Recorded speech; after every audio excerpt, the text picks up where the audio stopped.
नमस्कार, मैं हूं आपके साथ दुर्गा शर्मा। आप सभी का स्वागत है हमारे खास प्रोग्राम बैठक में। कोलकाता आरजीकर मेडिकल कॉलेज में 9 अगस्त को एक पीजी ट्रेनी महिला डॉक्टर की रेप के बाद हत्या कर दी गई। ये बर्बरतापूर्ण घटना हर किसी को हिला देने वाली है। इससे देश भर के डॉक्टर में गुस्सा देखने को मिल रहा है। खासकर महिला इंटर्न डॉक्टर अपनी सुरक्षा को लेकर चिंता में है। इस मामले में विरोध प्रदर्शन बढ़ता जा रहा है। आज हम बैठक में इसी मुद्दे को लेकर पूर्वी दिल्ली की जनता के बीच पहुंचे और जाना कि इस रेप केस के बारे में महिलाओं और डॉक्टर का क्या कुछ कहना है और रेपिस्ट को क्या सजा मिलनी चाहिए।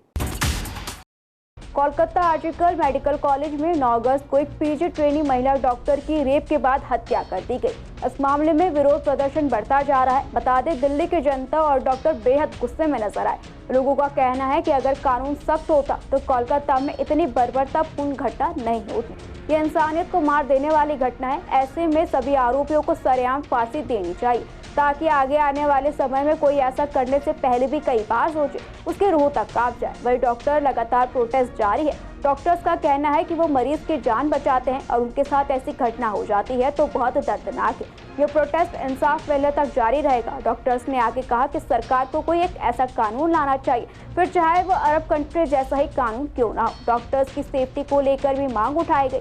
डॉक्टर्स का कहना है कि वो 36 घंटे लगातार ड्यूटी करते हैं और अस्पताल में रेस्ट रूम भी नहीं होता है। सरकार को इस ओर भी ध्यान देना चाहिए। पूर्वी दिल्ली की महिलाओं का भी यही मानना है कि पहले निर्भया जैसी घटना हुई, उसमें इतने लंबे समय बाद आरोपियों को फांसी की सजा हुई। अगर फांसी की सजा पहले ही दे दी जाती तो आज ऐसी घटना नहीं होती। कहीं ना कहीं सरकार की खुद की लापरवाही है, फिर वो राज्य सरकार हो या फिर केंद्र सरकार, दोनों को इस ओर खास ध्यान देना चाहिए।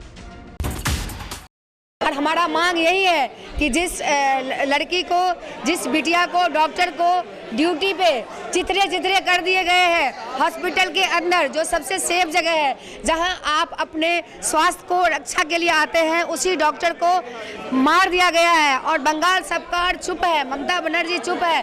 सबसे पहले तो उस बेटी के लिए न्याय चाहिए, सबको पकड़े और सबको फांसी दे। पहला हमारा यही चाहिए। उसके अलावा यदि आज ड्यूटी रूम होता तो आज वो लड़की सेमिनार रूम में जाके नहीं पढ़ती।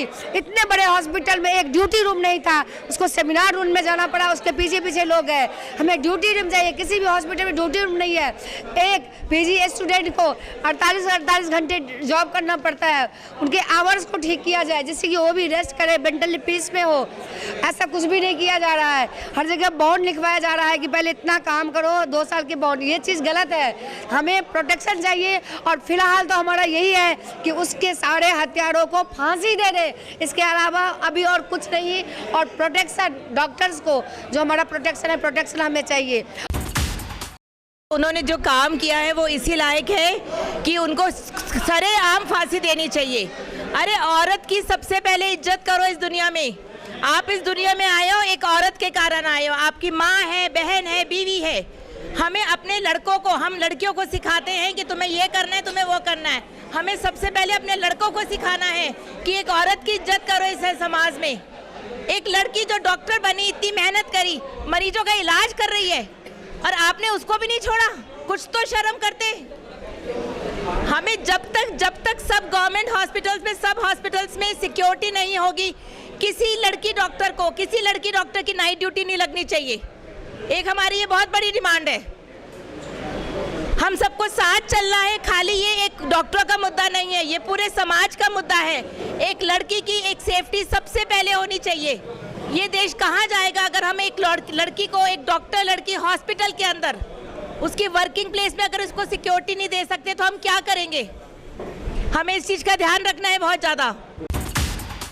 हमारी ये मांग है कि एक डॉक्टर, लेडी डॉक्टर, कितने अरमान उसके घर वालों के होते हैं, उसके अपने होते हैं एक डॉक्टर बनाने के लिए। सरकार का भी बहुत खर्चा होता है उसमें। अगर उसके साथ इस तरह का व्यवहार होगा तो वो डॉक्टर कैसे काम करेगी निर्भय होकर। आप ये बताइए कि जिस तरह से उसकी हत्या हुई है, रेप हुआ है और उसके बाद उसको झूठा साबित करा गया है कि उसने सुसाइड करा है और अभी तक उसका किसी को जो रेप करने वाला उसको पता ही नहीं है कि कहाँ पे है वो, उसका कोई अरेस्ट नहीं हुआ है। तो ये तो बहुत ज़्यादा है, एक निर्भया से दूसरा निर्भया कांड बन रहा है। ये देश हमारा कहाँ जा रहा है? एक तरफ हम वुमेन एम्पावरमेंट की बात कर रहे हैं, दूसरी तरफ इस तरह से हम देखते हैं कि आए दिन इस तरह के कोई ना कोई हत्याकांड और रेप होते रहते हैं। तो इस तरह से हम लोग कैसे काम करेंगे? एक सेंट्रल एक्ट होना चाहिए जिसमें कोई निर्भय होकर काम कर सके। हर महिला के लिए ये बहुत ज़रूरी है। अगर ये ऐसा एक्ट आएगा तो कैपिटल पनिशमेंट जब तक नहीं मिलेगी तो कोई नज़ीर पेश नहीं होगी किसी के लिए भी। आगे ये करने से थर थर काँपें सारे के सारे कल्प्रिट्स, आगे कोई ऐसा ना करे। और फिर कैसे नारी सशक्त होगी, काम करने कैसे आएगी? वैसे कहते हैं बेटी पढ़ाओ, बेटी को आगे करो, पर उसका ध्यान ही नहीं रखेंगे तो कैसे होगा? तो सेंट्रल एक्ट मस्ट है, आना चाहिए।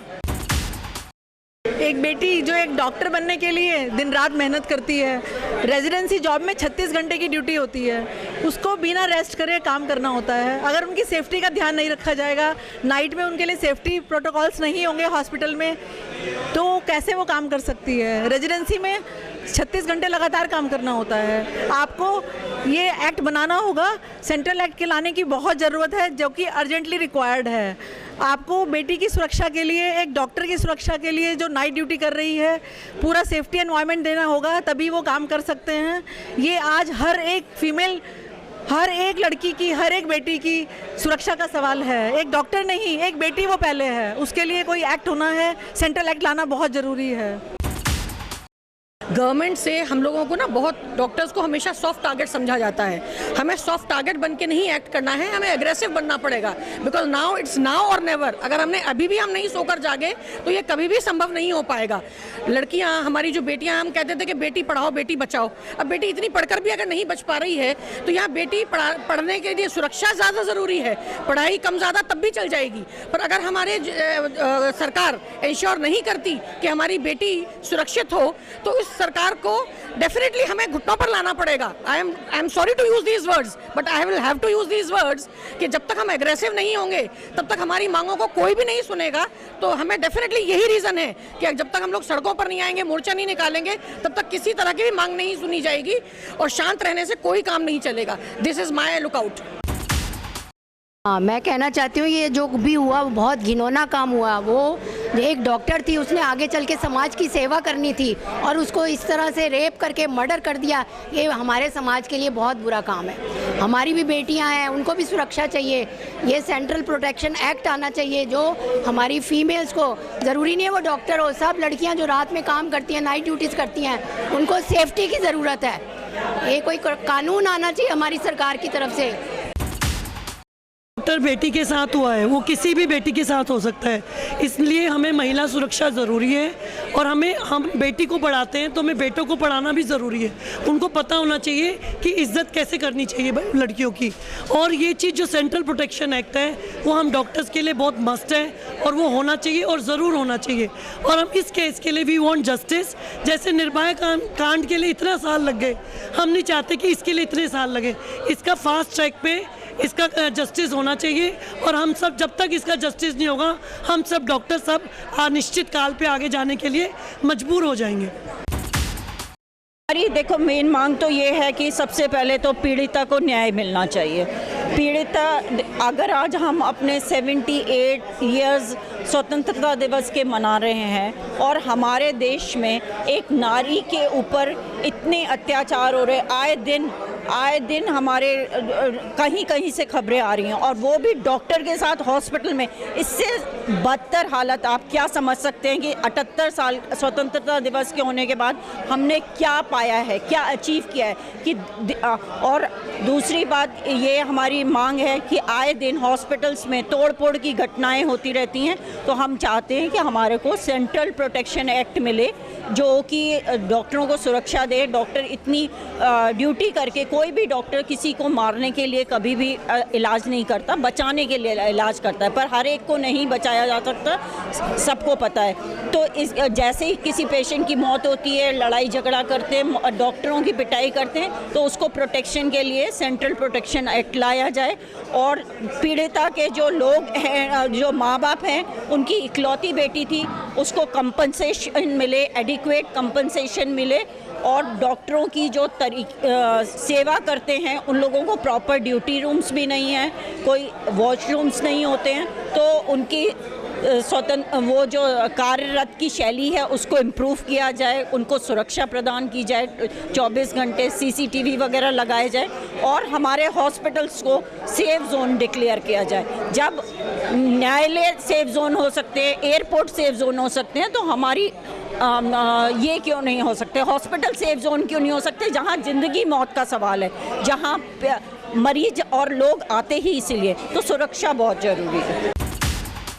पूरे देश में जो ऐसे घटनाएं घट रही हैं, मेरा मानना है कि हमारे जो इंस्टीट्यूशंस हैं उनमें एक व्यापक एक चेंज लाने की ज़रूरत है। हमारी जो हमारे पॉलिटिशियंस हैं, राजनेता हैं, उनको इस मामले में बहुत गंभीरता से सोचना पड़ेगा कि हमारे चाहे जुडिशरी हो उसमें रिफॉर्म्स की ज़रूरत है, हमारे जो पॉलिटिक्स है, जो राजनेता है, जो राजनीति उसमें रिफॉर्म्स की ज़रूरत है, हमारे जो इलेक्शन कमीशन है उसमें रिफॉर्म्स की ज़रूरत है।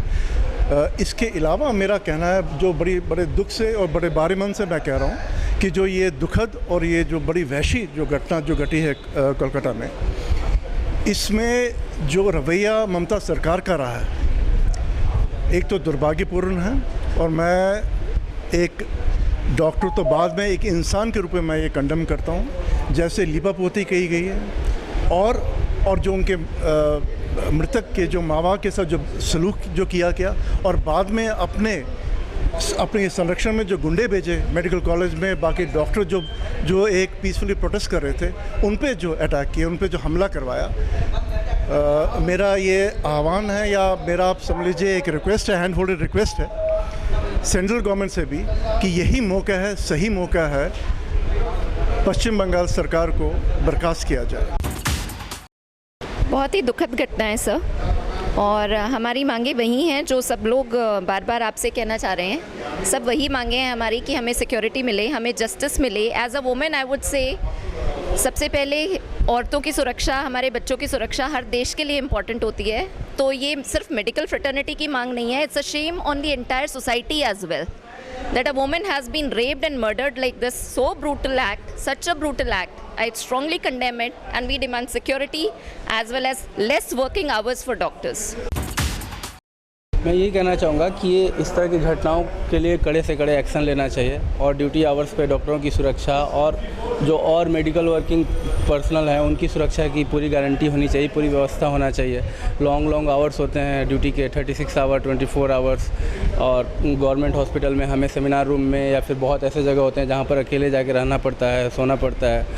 उस जगह को हम सेफ़ मानते हैं, मंदिर की तरह मानते हैं। अगर उस जगह पर इस तरह की घटनाएँ होने लगेंगी तो फिर हमारे लिए कोई जगह सेफ़ नहीं है। इसलिए चारों तरफ सुरक्षा बढ़ानी बहुत ज़रूरी है, और कोई अगर ऐसी घटना होती है तो उसके अगेंस्ट इतना स्ट्रिक्ट एक्शन होना चाहिए कि बाकी लोगों के मन में भी ये डर पैदा हो और इस तरह की घटना से करने की भी ना सोचें। देखिए, सबसे पहले तो जो घटना और घटनाक्रम हुआ है पिछले 1 हफ्ते 10 दिन में, मेरे ख्याल से आम जनता और पूरे समाज ने देखा है। उसमें क्या मीडिया होगा, क्या डॉक्टर्स होंगे, क्या पॉलिटिशियंस होंगे, क्या ब्यूरोक्रेट्स होंगे, सभी ने इस चीज़ को देखा है। और मेरे ख्याल से जिसमें भी थोड़ी बहुत संवेदना होगी वो काफ़ी हद तक महसूस करेगा कि ये काफ़ी गलत हुआ है, जो भी हुआ है बहुत गलत हुआ है। आज IMA हेड ऑफिस यानी इंडियन मेडिकल एसोसिएशन ने पूरे देश में एक बंद कराया। ये लोगों में एक जागरूकता लाने के लिए है कि हमारे देश की बेटी सुरक्षित नहीं है। इसकी सुरक्षा के लिए जो करना चाहिए हमें उसको अपनाना चाहिए। मैं ये तक कहूँगा कि जो बाहर की गल्फ़ कंट्रीज़ का कानून है इस चीज़ को लेके, जो उसकी न्याय व्यवस्था है कि जो रेप करता है, पिछले कुछ दिनों में वहाँ भी एक रेप हुआ है, उसको बहुत ही निर्मम तरीके से मार दिया वहाँ पे। अगर जब तक हम लॉ एंड ऑर्डर स्ट्रॉन्ग नहीं करेंगे तब तक ऐसे रेप होते रहेंगे। अगर जो रेप करने वाला व्यक्ति छूट जाएगा या उसको कोई पनाह देगा, कोई उसको सुरक्षा देगा, तो कल को दूसरे को भी एक मानसिकता बनेगी कि मैं ये क्राइम करके छूट जाऊंगा। हमें इसको बहुत ज़्यादा सख्ती से इम्प्लीमेंट करना चाहिए पूरे भारत के अंदर। और ये सिर्फ एक डॉक्टर का सवाल नहीं है, एक बेटी का सवाल है, एक बहन का सवाल है, तो ये चीज़ को देखते हुए आज ये घटना किसी एक के साथ हुई है, कल को किसी दूसरे के साथ भी हो सकती है, किसी और ऑफिस में भी हो सकती है। हम तो यहाँ तक कहेंगे कि जो वर्किंग प्लेस है सबको सेफ जोन डिक्लेयर कर देना चाहिए। जिस तरह से भी प्रशासन, चाहे राज्य सरकार हो चाहे केंद्र सरकार हो, सबको मिलके इस चीज़ के अंदर एक साथ मुहिम उठानी चाहिए। और जहाँ पे ये घटनाक्रम हुआ है वहाँ की तो चीफ मिनिस्टर भी एक महिला है, और उसके बाद भी अगर वहाँ न्याय नहीं मिलता है तो उससे ज़्यादा दुख की कोई बात नहीं होगी। वो धरती है दुर्गा माँ की, और अगर वहाँ पे इस तरह से किसी लड़की के साथ होगा तो बहुत ही ज़्यादा दुखद मानेंगे कि जब तक आपकी न्याय व्यवस्था स्ट्रॉन्ग नहीं होगी, इम्पैक्टफुल नहीं होगी, यानी कि सक्षम नहीं महसूस कराएगी, तब तक क्राइम बढ़ता रहेगा, क्राइम पनपता रहेगा। अगर क्राइम को ख़त्म करना है तो जो justice delayed also is a justice denied. अगर ये जो महिला के साथ हुआ है, अगर उसमें 8 या 10 वर्ष अगर हमें लगते हैं कल्प्रिट को ढूंढ के सिद्ध करके उसको सज़ा दिलवाने में, तो ये एक डिनाई ऑफ अ जस्टिस है। जब तक ये चीज़ इंस्टेंट में नहीं होगी, आज घटनाक्रम हुआ है, हफ्ते 15 दिन में अगर इसका न्याय नहीं मिलेगा, 1 महीने तक में भी न्याय नहीं मिलेगा, तो आने वाले जो और मुजरिम है, जो इस चीज़ को पनपना चाहते, जो इस चीज़ को करना चाहते, उनको प्रोत्साहन मिलता है कि जी हम भी ये चीज़ करके छूट सकते हैं। जब तक न्याय व्यवस्था स्ट्रांग नहीं होगी, मजबूत नहीं होगी, लोगों में डर भय नहीं होगा, तब तक ये चीज़ नहीं बदलेगी। ये एक बेटी का सवाल है, ये हमारी बेटी नहीं है, ये केवल एक डॉक्टर बेटी नहीं थी, ये एक बेटी थी जो कोई और भी हो सकती है। हॉस्पिटल में जो ये हादसा हुआ है वहाँ पर लड़कियाँ पेशेंट भी, गर्ल्स भी, पेशेंट्स भी आती हैं, और हमारा और स्टाफ भी काम, सिस्टर्स भी काम कर रहे होते हैं, नाइट ड्यूटी होती है, तो वो सबकी सेफ्टी का सवाल है। जब एक डॉक्टर के साथ ऐसा हो सकता है जो बहुत ही दर्दनाक हादसा है, तो इसलिए हमारे IMA ने सारी जगह बंद का आह्वान किया है और सभी लोग इसको फॉलो कर रहे हैं कि हम अपनी बेटियों को पढ़ाने पे तो जोर देते हैं, लेकिन उनकी सुरक्षा कौन करेगा। बेटी पढ़ तो ले रही है, लेकिन बेटी कहीं कुछ कर नहीं पा रही है, क्योंकि कुछ करने के लिए उसको ज़िंदा रहना ज़रूरी है। मुझे लगता है आज के ज़माने में हमें अपने बेटों को भी बेटियों के समान पढ़ाने की ज़रूरत है। उन्हें नैतिकता का पाठ पढ़ाने की ज़रूरत है, बेटों को नैतिकता का पाठ पढ़ाने की ज़रूरत है। अरे हर लड़की किसी की माँ है, किसी की बहन है, बीवी है, बेटी है। अगर लड़कियों के साथ ऐसी दरिंदगी होगी तो क्या फ़ायदा उन्हें पढ़ाने का। आप ये देखिए, आज हम डॉक्टर्स ने हड़ताल की है, टोटल बंद किया है। सारे नर्सिंग होम, हॉस्पिटल्स, बड़े hospitals, corporate hospitals, diagnostic centres, medical shop, सब कुछ बंद है। देश में यदि डॉक्टर ही सुरक्षित नहीं है तो कौन सुरक्षित है। एक डॉक्टर अस्पताल में सुरक्षित नहीं है तो कहाँ सुरक्षित है। हमारी सबसे पहली मांग ये है कि लेडीज़ की सुरक्षा होनी चाहिए। लेडी वो चाहे कोई हो, डॉक्टर हो, आम पब्लिक हो, पेशेंट का रिलेटिव हो, सबकी सुरक्षा होनी चाहिए। हॉस्पिटल्स को सेफ जोन घोषित करना चाहिए, हॉस्पिटल्स में सुरक्षा बढ़ा देनी चाहिए। आपने देखा कि पूर्वी दिल्ली के ज्यादातर लोगों का कहना है कि भारत में रेप के मामले लगातार बढ़ रहे हैं। कोलकाता हो या फिर उत्तराखंड या उत्तर प्रदेश या दिल्ली, भारत के सभी राज्यों में रेप की घटनाएं बढ़ती जा रही है। अगर कानून सख्त होता तो कोलकाता में इतनी बर्बरतापूर्ण घटना नहीं होती। यह इंसानियत को मार देने वाली घटना है। ऐसे में सभी आरोपियों को सरेआम फांसी देनी चाहिए, ताकि आगे आने वाले समय में कोई ऐसा करने से पहले भी कई बार सोचे। फिलहाल आज के हमारे बैठक प्रोग्राम में इतना ही। खबरों के लिए बने रहिए CCN लाइव के साथ।